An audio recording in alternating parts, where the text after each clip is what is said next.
Kembre, Sulawesi, utara macam maju, tengah mesti gak anu. Jawa juga begitu Pak, Jawa Timur maju, Jawa Barat maju, Jawa Tengah, ya ngono ae.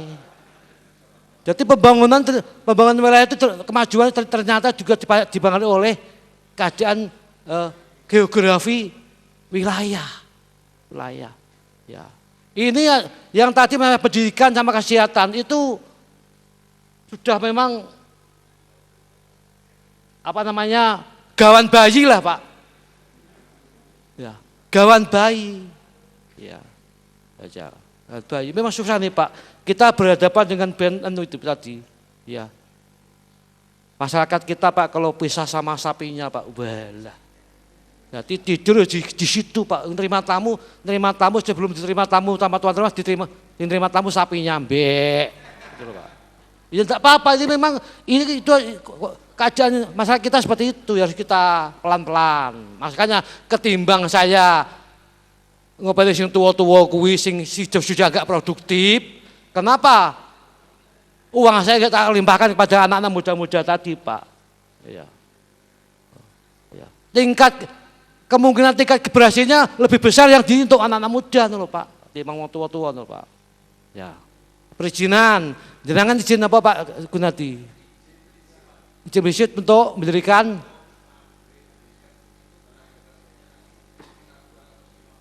oh bagus ini, ya bagus beriket, kan tidak ada dampaknya. Biasanya kalau saya dirikan pabrik Pak, baru tak izin bangun, tak gitu. Biasanya kan aku Pak. Biasanya jenengan salah izin, salah alamat berarti dengan. Ya, tolong perizinan ya, perizinan. Saya informasi sekalian ini, besok tanggal 17 mulai sekarang lah STTK ini perizinan satu atap saya Pak. Singkat. Assalamualaikum warahmatullahi wabarakatuh. Yang terhormat kami hormati Bapak Bupati Blora yang tercinta dan juga yang terhormat Bapak para undangan dan para tamu yang menghadiri acara seminar ini. Menyikapi tentang perhutani Pak, sebentar Pak. Menarik Pak tentang apa yang sudah dikonsumsi didapatkan dari perhutani, seperti hanya sudah dijelaskan oleh Pak Bupati tadi. Omset kita dari perhutani, omset dari perhutani sebesar 237 miliar untuk pengeluaran. Itu baru omset penjualan bahan mentah Pak.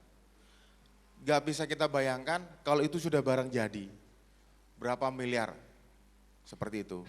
Dan kemudian yang masuk di Blora itu hanya sebesar 4 miliar Pak. Dan itu kalau seperti halnya tadi yang dijelaskan Pak Bupati, itu memang sangat kecil Pak. Dari pengeluaran dan pemasukan itu nggak balance, kami setuju itu. Dan pemikiran kami, apakah tidak bisa Pak, kita membandeng itu supaya untuk menanggulangi penebangan yang tidak semerta-merta seenaknya aja. Misalkan Pak, dikeluarkan semacam kayak perbub, bahwasanya tidak boleh mengeluarkan kayu berupa hanya bahan mentah. Jadi yang boleh keluar yang dari Blora adalah bahan setengah jadi. Ini hanya asumsi pemikiran Pak. Dan itu seperti halnya dengan apa yang disampaikan oleh Pak Sam juga, multi efek playernya itu sangat tinggi. Jadi paling tidak perusahaan-perusahaan yang di luar kita tarik ke dalam Pak. Untuk mereka membuat semacam usaha yang bisa pengembangan ekonomi masyarakat Blora juga akan tersampaikan. Itu dari pemikiran kami Pak. Kemudian minimal kalau ada aturan yang dikeluarkan oleh Pak Bupati, saya yakin dari pihak perhutani atau perusahaan-perusahaan itu juga akan mengikuti aturan itu Pak. Ini yang kami masukan dari kami. Kemudian karena berupa bahan mentah Pak, minimal penggergajian itu laku Pak. Karena sementara ini banyak sekali mebel-mebel kita, perusahaan-perusahaan yang ada di Blora ini itu berhenti tutup lantaran kemudahan yang diberikan oleh perhutani dan pemerintah kita juga sedikit memberikan kelonggaran Pak.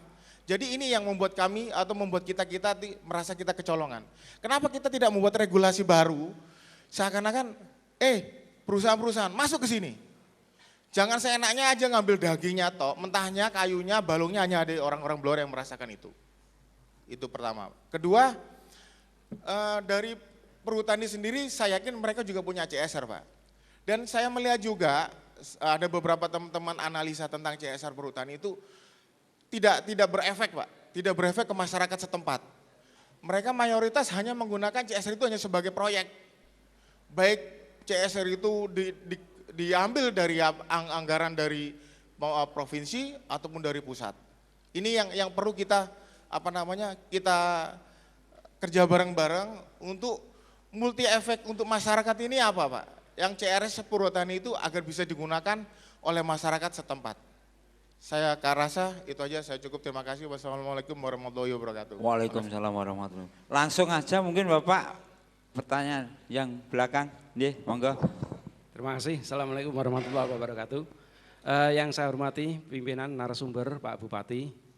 Perkenalkan saya dari Jepara Pak, jauh-jauh ke sini ya kepengen mengikuti seminar IPM ini. Langsung saja, yang pertama tindak lanjut dari seminar ini saya setuju dengan moderator, itu harus ada petisi atau istilah apalah surat terbuka. Yang kedua saya mengagumi isi petisi nanti apa. Pak Bupati, apa yang panjenengan ceritakan itu termasuk mengiris hati semua warga. Karena perubahan itu harus direbut, tidak bisa dibiarkan.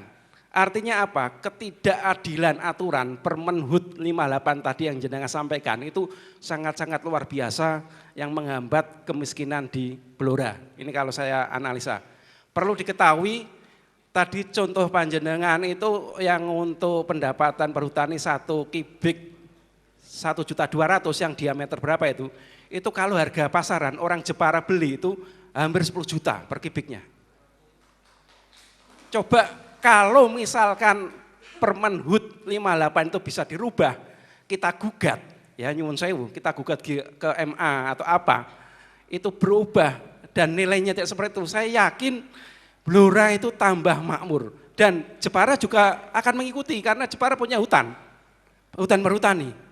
Nah inilah ketidakadilan regulasi ini menjadi ketidakadilan struktural yang memiskinkan masyarakat di hutan. Ini yang perlu kita jelimeti.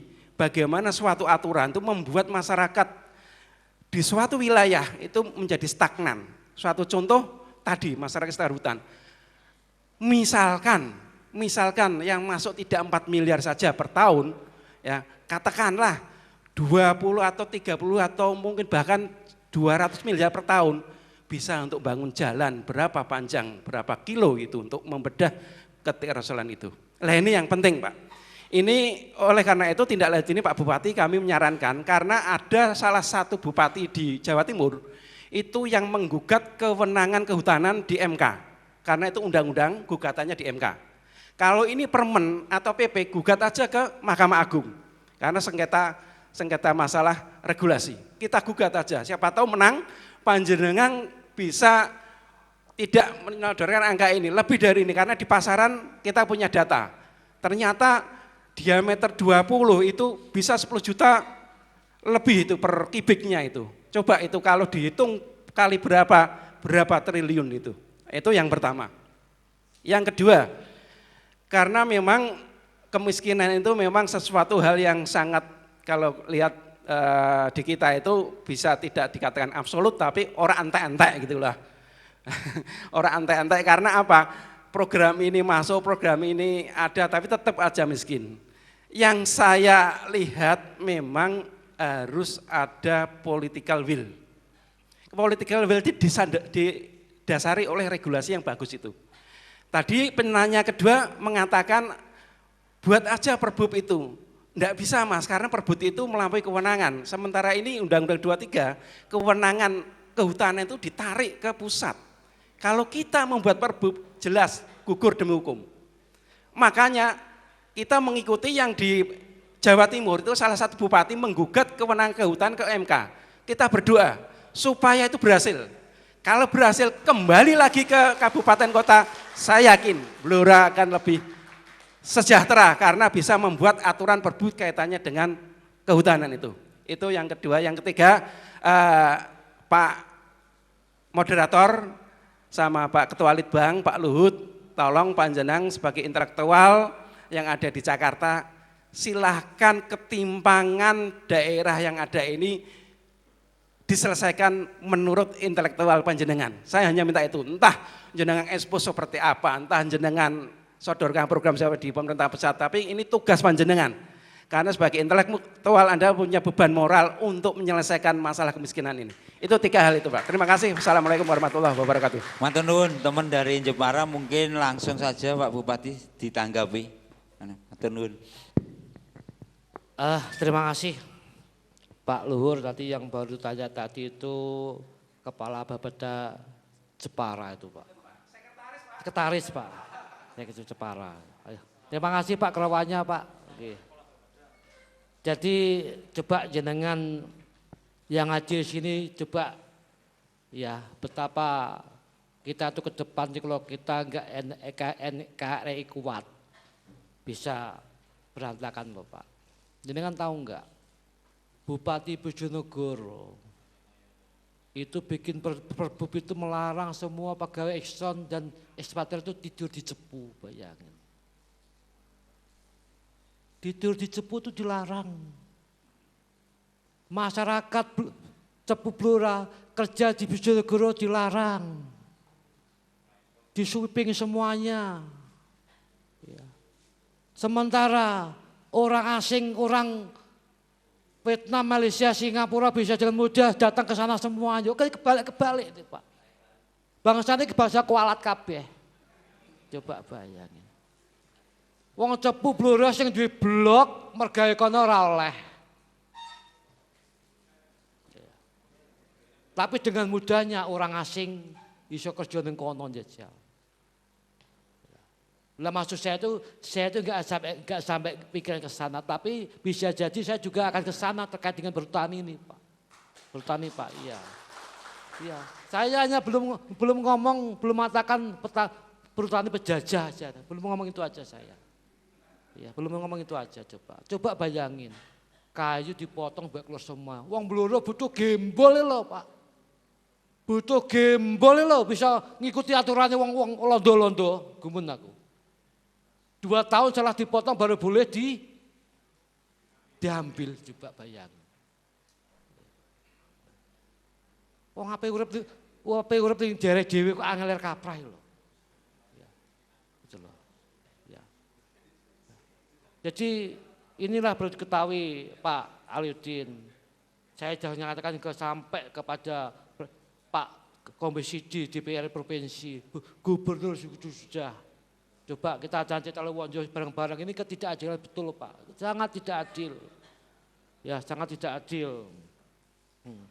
Jadi ini Pak Alek, ini tadi contoh coba tampilkan. Ini contoh saja Pak Alek.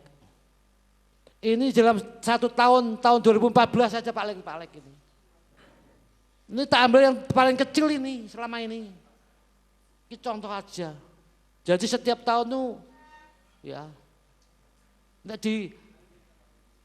diambil semua triliunan Pak. Ya.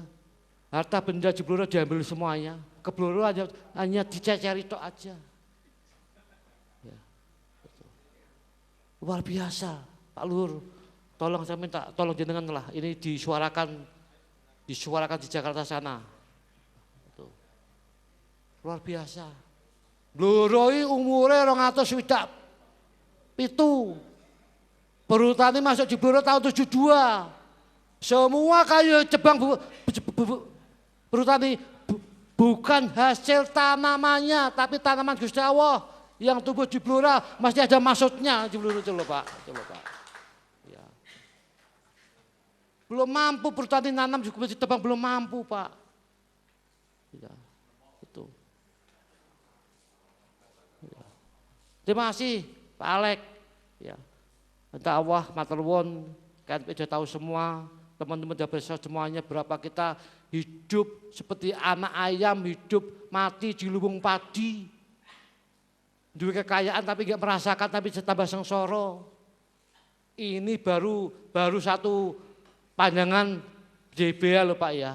Belum listrik masuk sana, angelir kaprah. Izinnya bukan main. Ya, ya. Masang pang listrik loh Pak, susahnya bukan main. Padahal untuk menerangi masyarakatnya dewi, bukan main. Ya.